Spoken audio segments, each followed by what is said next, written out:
শেখ হাসিনা লাগবে, শেখ হাসিনা ছাড়া দেশ চালানোর মতো লোক নাই। শেখ হাসিনা লাগবে দেশ চালাতে।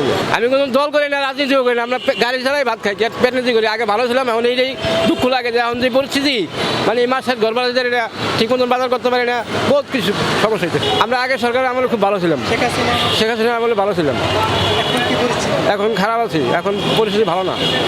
আওয়ামী লীগ তো এই দেশের স্বৈরাচারের একটা পদবি পেয়েছে। স্বৈরাচার বলে আমরা স্বৈরাচার বলি না। আওয়ামী লীগ সরকার খুব ভালো ছিল, গরিব মানুষের লিগে খুব ভালো ছিল। আওয়ামী লীগ সরকারের আমলে আমরা কাজ করছি, সবার ইনকাম ছিল। এখন তো ব্যবসা বাণিজ্য নাই, সব ব্যবসায়ীদের জোড়া খালি কয় ভাই ব্যবসা নাই, ভাড়া 300 ভাড়া কয় 150 টাকা যাবেন। আওয়ামী লীগ এই দেশের ক্ষমতা অধিষ্ঠিত ছিল, আসলে তিনি দেশের জন্য কি করেছে? অনেক কিছু করছে, 65টা জেলা না কতটা জেলা, সব কটা জেলায় কাজ করছে, কোনো জেলা বাকি নাই, কাজ করছে, অনেক কাজ করছে। ফ্লাইওভার, মেট্রো রেল, বহুত কিছু তো করছে।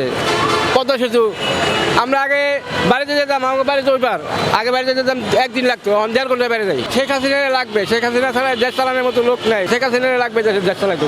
আমি কোনো দল করি না, রাজনীতিও করি না, আমরা গাড়ি ছাড়াই ভাত খাই, পেটনীতি করি। আগে ভালো ছিলাম, এখন এইটাই দুঃখ লাগে যে এখন যে পরিস্থিতি, মানে এই মাসের ঘর বাড়াতে পারি না, ঠিক মতন বাজার করতে পারি না, বহুত কিছু সমস্যা হচ্ছে। এখনো ওরকম নিরাপত্তা নাই আগের মতো বিএনপি সরকারের আমলে। এখন তো কোনো বিচার নাই দেশে, যে যেমনি যা পারতেছে করতেছে, যে যেমনি ক্ষমতা যার আছে সেই ক্ষমতা ব্যবহার করে। চাঁদাবাজি বাড়ছে, ছিনতাই বাড়ছে, ডাকাতি করতেছে, গ্রামে গ্রামে মনে করেন বাড়িতে বাড়িতে গিয়ে ডাকাতি করে। আওয়ামী লীগ সরকার আমলে এগুলো ছিল না। বিএনপি সরকার কি করছে, ফ্যামিলি কার্ড, কৃষক কার্ড, হাজারের ভিতরে একজনও পায় না, এখন আমি দিই নাই। আমরা সাধারণ জনগণ তো পাবো না এগুলো, ওই যারা নেতা বেতা আছে হেরাই পাই। যখন হাসিনা ক্ষমতা ছিল তখন কারেন্টের জন্য মানুষ কষ্ট করে নেয়, আর এখন তো ঘন্টার পর ঘন্টা কারেন্ট লোডশেডিং থাকে, কারেন্ট থাকে না।